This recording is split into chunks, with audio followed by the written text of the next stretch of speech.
ഈശോയ്ക്കും മാതാവിനും 1000 നന്ദി. എൻ്റെ പേര് ബിനില. ഞാൻ കണ്ണൂർ ജില്ലയിൽ മുളപ്ര ഇടവക അൽഫോൻസ ചർച്ചിൽ നിന്ന് വരുന്നു. ഞാനിവിടെ 2021 ഞാൻ ആദ്യം കൃപാസനത്തെ പറ്റി കേൾക്കുന്നത്. അതിൻ്റെ ഒരു കൂട്ടുകാരി വഴിയാണ് ഞാൻ കേട്ടത്. ആദ്യം കേട്ടപ്പോൾ എനിക്ക് അത്ര വിശ്വാസം തോന്നിയില്ല. പിന്നെ അതിനെപ്പറ്റിയുള്ള ട്രോളുകൾ കണ്ടപ്പോഴും അപ്പോൾ ഉണ്ടായിരുന്ന വിശ്വാസം അത് പോയി. പക്ഷേ പിന്നീട് 2023 ഞാൻ ഒരു ക്യാപ്സ് എക്സാം പ്രിപ്പയർ ചെയ്യുന്നൊരു ഓസ്ട്രേലിയൻ എക്സാമാണ്. അപ്പോൾ ഞാനത് പ്രിപ്പയർ ചെയ്യുന്നുണ്ടെങ്കിലും എനിക്കത് എഴുതാനുള്ളൊരു ധൈര്യം കിട്ടുന്നില്ലായിരുന്നു. അപ്പോൾ ഞാൻ എൻ്റെ ഹസ്ബൻഡിനോട് പറഞ്ഞു, നമുക്ക് കൃപാസനത്തിൽ പോയിട്ട് ഉടമ്പടി എടുക്കാമെന്ന് പറഞ്ഞു. അപ്പം ഞാൻ ഉടമ്പടി എടുത്തു കഴിഞ്ഞാൽ എത്രത്തോളം പൂർത്തീകരിക്കാൻ പറ്റും എന്നുള്ളൊരു ഡൗട്ടുള്ളതുകൊണ്ട് ഞാൻ പറഞ്ഞു ഹസ്ബൻഡിനോട് എടുക്കാൻ പറഞ്ഞു. അങ്ങനെ ഹസ്ബൻഡ് എടുത്തു. ഹസ്ബൻഡ് 2024 ഏപ്രിൽ 30 ഉടമ്പടി എടുത്തത്. ഉടമ്പടി എടുത്ത് 2 ആഴ്ച ഞാൻ ഉടമ്പടി എടുത്തില്ലെങ്കിലും ഹസ്ബൻഡിൻ്റെ കൂടെ എല്ലാ പ്രാർത്ഥനയിലും വിശുദ്ധ കുർബാനയിൽ ഞാൻ സംബന്ധിക്കുമായിരുന്നു. അങ്ങനെ എനിക്ക് 2 ആഴ്ച കഴിഞ്ഞപ്പോൾ ഞാൻ ഒരു 3rd സ്റ്റഡ് കുത്തി കഴിഞ്ഞാൽ അന്ന് വൈകുന്നേരം തൊട്ട് എനിക്ക് തലവേദന എടുക്കാൻ തുടങ്ങി. നോർമലി എനിക്ക് മൈഗ്രെയിൻ ഉള്ളതാണ്. അപ്പോൾ ഞാൻ ഓർത്തു 3rd സ്റ്റഡ് കുത്തിയതിൻ്റെ വേദന കൊണ്ട് വന്ന മൈഗ്രെയിനാണെന്ന് വിചാരിച്ചു. സാധാരണ ഒന്ന് ഉറങ്ങി എണീറ്റ് കഴിയുമ്പോൾ വേദന മാറാറുണ്ട്. പക്ഷേ പിറ്റേ ദിവസം വേദന കൂടുന്നതല്ലാതെ കുറയുന്നില്ല. അപ്പോൾ ഞാൻ ഓർത്തു ഇനി കണ്ണിന് എന്തെങ്കിലും കാഴ്ചയ്ക്ക് എന്തെങ്കിലും വ്യത്യാസം വന്നതായിരിക്കും, ഒരുപാട് പഠിക്കുന്നതുകൊണ്ട് ഒരുപാട് സിസ്റ്റം യൂസ് ചെയ്യുന്നതുകൊണ്ടുള്ള ബുദ്ധിമുട്ടായിരിക്കും എന്ന് വിചാരിച്ചിട്ട് ഞങ്ങളടുത്തുള്ളൊരു ഒപ്താൽമോളജിസ്റ്റിനെ കണ്ടു.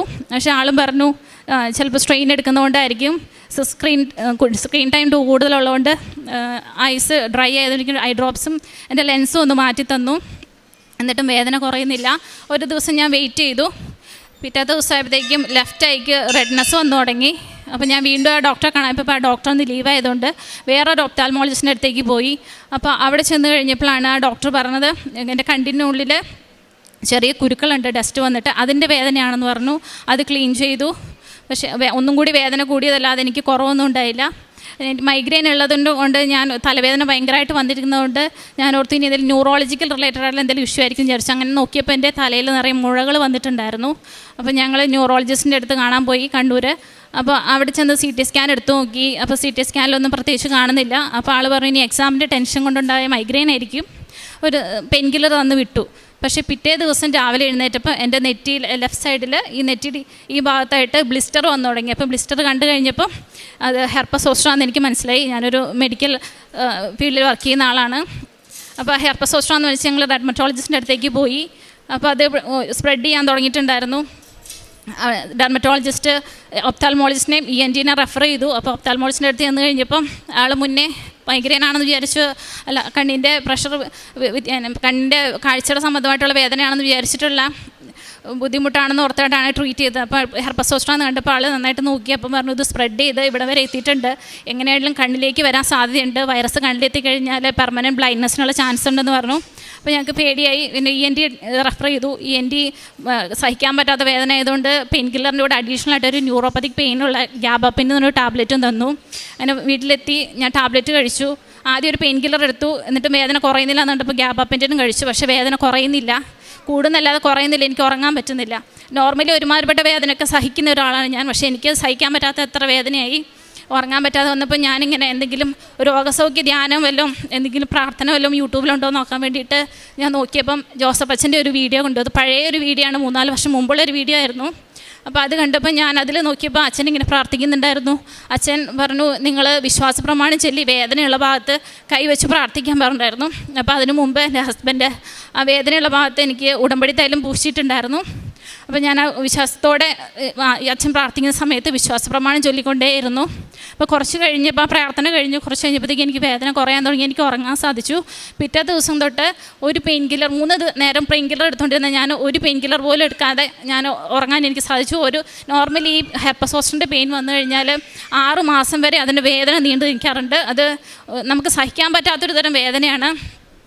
ഡോക്ടറും പറഞ്ഞിരുന്നു ചിലപ്പോൾ ഈ വേദന ഒരു 6 മാസത്തിന് മേലെ നിൽക്കാൻ സാധ്യതയുണ്ടെന്ന് പറഞ്ഞു. പക്ഷേ ഈ ഉടമ്പടി തൈലം പൂശി പ്രാർത്ഥിച്ചതിൻ്റെ ഭാഗമായിട്ട് മാക്സിമം എനിക്ക് അന്ന് തന്നെ സിവിയർ വേദന ആ ദിവസം തന്നെ മാറിയെങ്കിലും ചെറിയൊരു വേദനയായിട്ട് പിന്നെ ഉണ്ട്, ഒരു 1.5 ആഴ്ച ഉണ്ടായിരുന്നുള്ളൂ. ഡോക്ടർക്ക് വരെ അത്ഭുതമായിരുന്നു ഇതെങ്ങനെയാണ് ഇത്രയും പെട്ടെന്ന് നിങ്ങളുടെ വേദന മാറിയിട്ട് ഇത്രയും സിവിയർ ആയിട്ടുള്ളൊരു ഹെർപ്പസ് സോസ്റ്റർ വന്നിട്ടെന്ന്.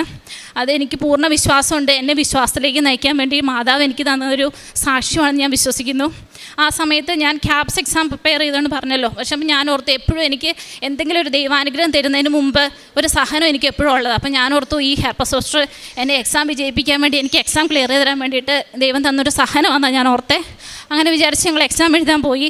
പക്ഷേ ഈ അവസാന ടൈമിൽ, പ്രിപ്പറേഷൻ ടൈമിലായിരുന്നു എനിക്ക് അസുഖം വന്നത്. അതുകൊണ്ട് എനിക്ക് 2-3 ആഴ്ച സ്കിപ്പായിപ്പോയി. അപ്പോൾ ആ സ്കിപ്പായി പോയത് കൊണ്ട് ഒരു ഫയൽ എനിക്ക് നോക്കാൻ പറ്റിയില്ല, ഫാർമസ്യൂട്ടിക്സ് എന്ന് പറഞ്ഞ സബ്ജക്റ്റിൻ്റെ.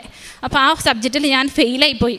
അപ്പോൾ എനിക്ക് ഭയങ്കര വിഷമമായി. പിന്നെ ഞാൻ ഓർത്തു, ഞാൻ ഉടമ്പടി എടുക്കാതെ ഹസ്ബൻഡിനെ കൊണ്ട് ഉടമ്പടി എടുത്ത് എക്സാം വിജയിക്കാൻ വേണ്ടിയിട്ടുള്ള ചെയ്തതാണല്ലോ. അപ്പം ഞാൻ തന്നെ ഉടമ്പടി എടുത്ത് എൻ്റെ വിശ്വാസവും എൻ്റെ വിശുദ്ധീകരണത്തിനും വേണ്ടി ദൈവം തന്നൊരു അടയാളമായിട്ട് ഞാനതിനെ കണ്ടു. അങ്ങനെ ഓഗസ്റ്റ് 31-ാം തീയതി ഞാനിവിടുന്ന് ഉടമ്പടി എടുത്തു.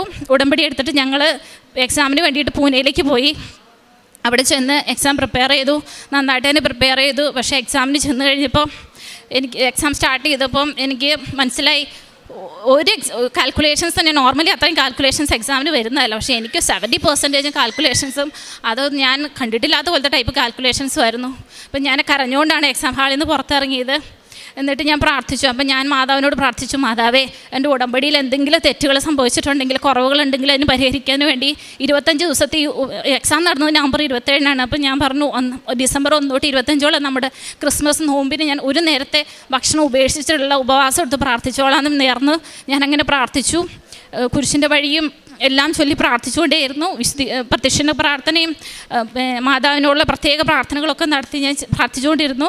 അങ്ങനെ ഡിസംബർ 12-ാം തീയതി റിസൾട്ട് വന്നു. എൻ്റെ കൂട്ടുകാരൊക്കെ എഴുതിയിട്ടുണ്ടായിരുന്നു. അപ്പോൾ അവരൊക്കെ പറഞ്ഞു എക്സാം റിസൾട്ട് വന്നിട്ടുണ്ടെന്ന് പറഞ്ഞു. പക്ഷേ ഞാൻ ഓപ്പൺ ചെയ്തില്ല. ഞാൻ 5 രൂപയുടെ പ്രത്യക്ഷീകരണ പ്രാർത്ഥന ചൊല്ലി അച്ഛൻ്റെ ഡെയിലി ബ്രെഡും കൂടി ഒരു വിശുദ്ധ കുർബാന ഓൺലൈനിൽ കണ്ടതിന് ശേഷമാണ് ഞാനിത് ഓപ്പൺ ചെയ്യാൻ പോയത്. അപ്പോൾ ഓപ്പൺ ചെയ്യുന്നതിന് മുമ്പ് ഞാനൊരു സാക്ഷ്യം കണ്ടിട്ടുണ്ടായിരുന്നു. ഒരു ആൾ റിസൾട്ട് നോക്കുന്നതിന് മുമ്പ് വിശുദ്ധ തൈലം കൊണ്ട് ആ വെബ്സൈറ്റിൽ കുരിശ് വരച്ചതിന് ശേഷം ഓപ്പൺ ചെയ്ത് നോക്കിയപ്പോൾ റിസൾട്ട് പാസ്സായത്. അപ്പം ഞാൻ അത് വിശ്വാസത്തിലെടുത്ത് ഞാൻ വിശുദ്ധ തൈലം കൊണ്ട് ഒരു വെബ്സൈറ്റിൽ കുരിശ് വരച്ചതിന് ശേഷമാണ് ഞാൻ ഓപ്പൺ ചെയ്ത് നോക്കിയപ്പോൾ പാസ്സായി. എൻ്റെ കൂടെ ഉണ്ടായിരുന്ന ഫ്രണ്ടൊന്നും പാസ്സായിട്ടുണ്ടായിരുന്നില്ല. ഇത് ഒരിക്കലും ഈ എക്സാം പാസ്സായത് എൻ്റെ കഴിവുകൊണ്ടല്ല, മാതാവിൻ്റെ പ്രത്യേക മധ്യസ്ഥതയാൽ ഈശോ തന്നൊരു വലിയ അനുഗ്രഹമായിട്ട് ഞാനതിനെ കാണുന്നു. ഈശോയ്ക്കും മാതാവിനും 1000 നന്ദി. ഞങ്ങൾ ഈ എക്സാമിൻ്റെ ഭാഗമായിട്ടും പഠനത്തിൻ്റെ ഭാഗമായിട്ടും ഒരുപാട് യാത്രകൾ ചെയ്തിട്ടുണ്ട്. പക്ഷേ ഉടമ്പടി എടുത്തതിന് ശേഷം ഞങ്ങൾ എവിടെ പോകുന്നുണ്ടെങ്കിലും വിശുദ്ധ തൈലം പുരട്ടി വിശ്വാസ പ്രമാണം ചൊല്ലിയിട്ടേ പോകാറുണ്ടായിരുന്നുള്ളൂ. പക്ഷേ പോകുന്ന എവിടെയും നമ്മൾ പല വലിയ അപകടങ്ങൾ നമ്മൾ നേരിട്ട് നമുക്ക് വരാൻ വന്നതൊക്കെ വഴിമാറി പോകുന്നതും പ്രത്യേക സംരക്ഷണം നമുക്ക് ഫീൽ ചെയ്തിട്ടുണ്ട് എല്ലായിടത്തും. ആത്മീയ ജീവിതത്തിലൊരു ഉണർവെന്ന് വെച്ച് കഴിഞ്ഞാൽ ഞങ്ങൾക്ക് കൂടുതൽ വിശുദ്ധിയിൽ ജീവിക്കാനായിട്ട് സാധിച്ചു. ഉടമ്പടി എടുക്കുന്നതൊരു കേവലം നമ്മുടെ ആഗ്രഹങ്ങൾ സാധിക്കാനുള്ളതല്ല, വിശ്വാസത്തിലേക്ക് നമ്മളെ കൂടുതൽ ഈശോ ഉയർത്താൻ വേണ്ടിയിട്ട് നമുക്ക് മാതാവ് വഴി തന്നൊരു പ്രാർത്ഥനയായിട്ടാണ് ഞങ്ങൾ കാണുന്നത്. ഞാനും എൻ്റെ ഹസ്ബൻഡും കൂടുതലായിട്ട് വിശുദ്ധിയിൽ ജീവിക്കുവാനും കൂടുതൽ പ്രാർത്ഥിക്കുവാനും ഞങ്ങളുടെ മകളെയും വിശുദ്ധിയിലും വിശ്വാസത്തിലും വളർത്താനുള്ളൊരു ധൈര്യവും ഞങ്ങൾക്ക് കിട്ടിയിട്ടുണ്ട് ഈ ഉടമ്പടിയിലൂടെ. എന്നും ഞങ്ങൾ ഈ ഉടമ്പടിയിൽ നിലനിൽക്കാനാണ് ഞങ്ങൾ ആഗ്രഹിക്കുന്നത്. പ്രേക്ഷിത പ്രവർത്തനമായിട്ട് ഞങ്ങൾ കൃപാസന പേപ്പർ വീടുകളിൽ കയറി കൊടുക്കാറുണ്ട്, പള്ളിയിൽ കൊടുക്കാറുണ്ട്. പിന്നെ കാരുണ്യ പ്രവൃത്തിയായിട്ട് ഞങ്ങൾ അടുത്തൊരു ഓർഫണേജ് ഉണ്ട്. ആ ഓർഫണേജിൽ ആവശ്യമുള്ള സാധനങ്ങൾ കൊടുക്കും. രോഗികളായിട്ടുള്ളവർ പോയി സന്ദർശിക്കും. അവർക്ക് നമ്മളെക്കൊണ്ട് കഴിയുന്ന വിധത്തിലുള്ള സഹായങ്ങൾ ചെയ്യും.